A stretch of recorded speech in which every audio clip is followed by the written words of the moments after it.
ઉત્તર પ્રદેશના પાન મસાલા ખાનાર અને તમાકુ સાવવાવાળા માટે ખાસ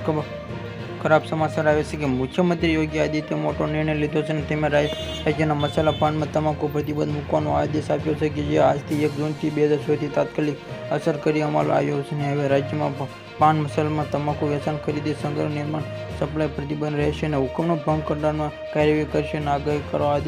આદેશ નોટિસ પર કરી છે અને અમલમાં આવી રહેલી આગાહી સંબંધિત વિભાગ આજથી કેન્સલ પ્લાન તૈયાર કરવામાં આવ્યો છે. આ નિર્દેશ આપવામાં આવ્યો છે કે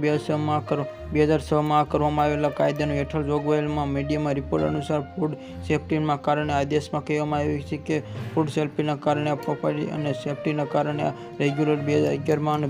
234 પાન મસાલામાં જોગવાયેલા નિયમો અનુસાર કોઈ ખાદ્ય પદાર્થમાં તમાકુ નિકોટીન ઘટકના પાન મસાલામાં ઉત્તર પ્રદેશમાં તમાકુ બનેલ વેચાણમાં સપ્લાય કરતા પ્રતિબંધ નિયમ કડક પાલન કરવામાં સ્થિતિમાં ફેરફાર આદેશમાં અમલ કરવામાં આવ્યો છે અને યોગી સરકાર દ્વારા જારી કરવામાં આદેશમાં સુપ્રીમ કોર્ટ આદેશ પણ ટાંકવામાં આવ્યો છે અને કહેવામાં આવ્યું છે કે પાન મસાલા બનાવવાની કંપનીમાં સપ્લાય ઓર્ડરનું પાલન કરી રહ્યા નથી અને સુપ્રીમ કોર્ટનો કડક આદેશ કર્યો. સરકારનું નિયમ પાલન કરવા રાજ્યોમાં મસાલા પ્રતિબંધ મૂકવામાં આદેશમાં સંપૂર્ણ પાલન ખાતરી કરવામાં આવી છે કે યોગી સરકારે નવો આદેશ જારી કર્યો છે કે 1 જૂનથી અમલ બનાવવામાં આદેશમાં ફૂડ સેફ્ટીમાં ડ્રગ અને એડીએમસી અને દરોડા પાડી અને કોઈ આદેશ ઉલ્લંઘન કરે કે જોવા માટે તે કડક કાર્યવાહી કરવામાં આવશે.